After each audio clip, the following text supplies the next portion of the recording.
Selamat pagi anak-anak kami kelas 5C dan selamat pagi juga orang tua kami yang sedang beraktivitas pada pagi hari ini. Hari ini kita lanjutkan pembelajaran kita pada tema 8, lingkungan sahabat kita, subtema yang kedua, perubahan lingkungan, muatan bahasa Indonesia tentang yang pertama, mengidentifikasi urutan peristiwa dalam teks non-fiksi. Yang kedua, mengidentifikasi peristiwa penting dalam teks non-fiksi dengan menjawab pertanyaan. Yang ketiga, mendiskusikan peristiwa penting dalam teks non-fiksi. Yang keempat, menghimpun peristiwa penting dalam teks non-fiksi. Yang kelima, menjelaskan peristiwa penting dalam teks non-fiksi. Sebelum kita lanjutkan, marilah kita berdoa. Dalam nama Bapa dan Putra dan Roh Kudus. Amin. Syukur Tuhan kami haturkan kehadirat-Mu atas segala berkat rahmat yang Kau limpahkan kepada kami hingga pada pagi hari ini. Bapa yang maha baik, Bapa yang maha murah, kami mohon kemurahan hati-Mu. Berkatilah kami senantiasa dalam segala aktivitas kami, sehingga kami tetap bersemangat dan sehat selalu di dalam melakukannya. Juga ya Tuhan, berkati juga orang tua kami yang sedang beraktivitas. Semoga aktivitas yang mereka lakukan membawa kebahagiaan bagi keluarga dan bagi semua orang. Juga Tuhan, dampingi anak kami dalam proses pembelajaran mereka, sehingga mereka menjadi anak-anak terang di dalam dunia ini. Ampuni segala dosa dan kesalahan kami, sehingga kami layak di hadapan-Mu. Ini kami mohon dengan perantaraan Kristus Tuhan kami. Amin. Dalam nama Bapa dan Putra dan Roh Kudus. Amin.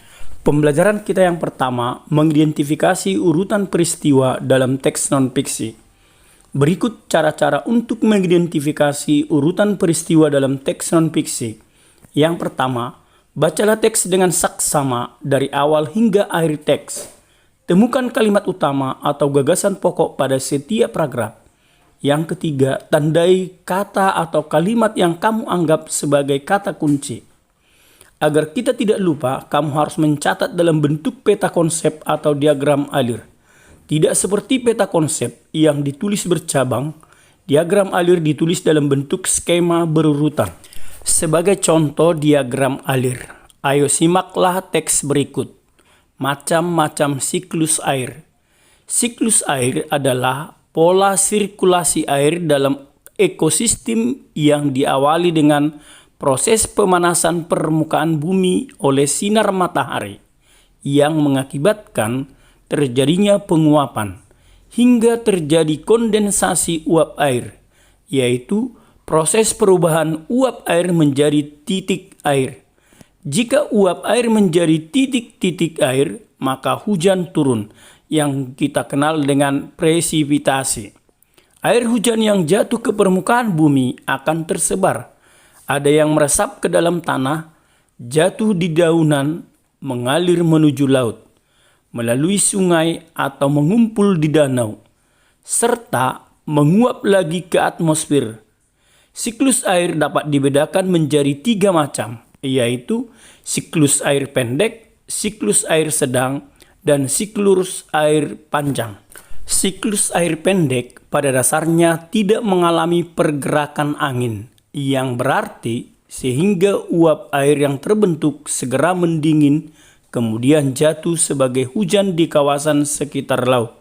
Siklus sedang merupakan siklus yang biasa terjadi di Indonesia.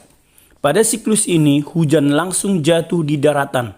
Siklus ini terjadi akibat adanya pergerakan angin yang membawa angin ke atas daratan. Awan yang terbentuk mengandung uap air lalu jatuh ke bumi sebagai hujan. Air hujan tersebut kemudian mengalir menuju sungai dan berakhir di laut. Siklus air panjang adalah siklus air yang biasanya terjadi di wilayah pegunungan atau daerah yang beriklim subtropis. Siklus ini umumnya tidak menghasilkan hujan dalam bentuk air, melainkan gletser atau salju terlebih dahulu. Air laut yang memanas akibat sinar matahari akan menguap menjadi uap air, lalu mengalami proses sublimasi. Selanjutnya akan mulai terbentuk awan-awan yang di dalamnya terkandung kristal es. Mulai dari proses tersebut, awan akan bergerak menuju daratan hingga mengalami presipitasi, lalu turun menjadi salju. Salju yang terakumulasi akan berubah menjadi gletser. Setelah gletser mencair akibat suhu udara, terbentuklah aliran sungai yang mengalir ke laut. Berikut contoh menuliskan urutan peristiwa dalam bentuk diagram alir. Macam-macam siklus air. Siklus air terjadi karena pemanasan bumi oleh sinar matahari, maka terjadi penguapan. Uap air didinginkan atau disebut dengan kondensasi hingga terbentuk titik-titik air dan jatuh. Terjadilah hujan atau presipitasi, mengalir ke laut dan mengalami pemanasan kembali. Siklus air pendek, hujan turun di sekitar laut karena tidak ada pergerakan angin. Siklus air sedang, hujan turun di daratan akibat adanya pergerakan angin yang membawa uap air ke daratan. Siklus air panjang, siklus air yang tidak menghasilkan hujan dalam bentuk air, melainkan salju, dan biasanya terjadi di wilayah pegunungan atau daerah yang beriklim subtropis. Pembelajaran kita yang kedua mengidentifikasi peristiwa penting dalam teks non-fiksi dengan menjawab pertanyaan. Informasi penting dari sebuah teks banyak manfaatnya. Dengan mencatat, kita dapat dengan mudah mengingat peristiwa penting dari suatu teks. Setelah mencatat peristiwa, juga dapat diketahui dengan menjawab pertanyaan-pertanyaan yang berkaitan dengan teks. Untuk membuat pertanyaan-pertanyaan dari sebuah teks sangat diperlukan kata tanya. Di sini ada beberapa kata tanya dan fungsinya. Yang pertama, apa? Digunakan untuk menanyakan keadaan, perilaku, atau penjelasan isi teks. Yang kedua, di mana? Digunakan untuk menanyakan tempat suatu peristiwa berlangsung, lokasi yang akan dituju, serta tempat yang sedang digunakan dalam teks. Yang ketiga, kapan? Digunakan untuk menanyakan waktu terjadinya suatu keadaan atau peristiwa, baik itu dalam jam, hari, tanggal, bulan, dan tahun, ataupun lamanya sebuah kejadian dalam sebuah teks. Yang keempat, siapa? Digunakan untuk menanyakan pelaku yang terkait atau turut serta dalam suatu peristiwa atau kejadian dalam teks. Yang kelima, mengapa? Digunakan untuk menanyakan alasan atau sebab sebuah peristiwa terjadi dalam teks. Yang keenam, bagaimana? Menanyakan cara atau proses sebuah peristiwa berlangsung, serta untuk menanyakan keadaan atau kejelasan satu hal dalam teks.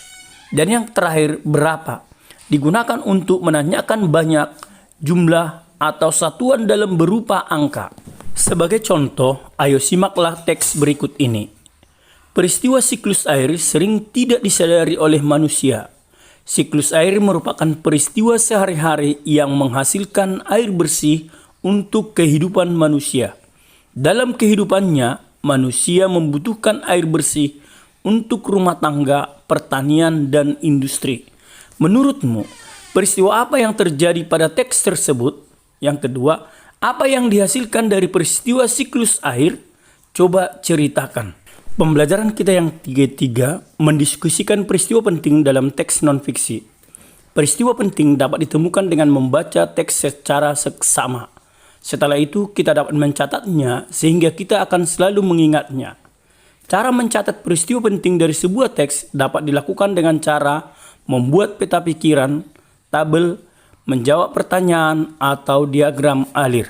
Ayo simaklah teks berikut. Puncak upacara adat ngaben adalah proses pembakaran keseluruhan vihara bersama jasad. Proses ngaben biasanya memerlukan waktu yang cukup lama. Bagi jasad yang masih memiliki kasta tinggi, ritual ini bisa dilakukan selama 3 hari. Namun, untuk keluarga yang kastanya rendah, jasad harus dikubur terlebih dahulu, baru kemudian dilakukan ngaben. Ayo sebutkan peristiwa penting berdasarkan teks tersebut. Peristiwa penting dari teks tersebut yang pertama adalah ngaben dilakukan untuk pembakaran keseluruhan vihara bersama jasad. Proses ngaben dibedakan atas 2 ritual, Yang pertama, ritual kasta tinggi, dan yang kedua, ritual kasta rendah. Pembelajaran kita yang keempat, menghimpun peristiwa penting dalam teks non-fiksi. Setiap paragraf dalam teks mengandung peristiwa-peristiwa penting yang akan menambah wawasanmu. Kamu dapat menghimpun peristiwa penting dalam teks non-fiksi.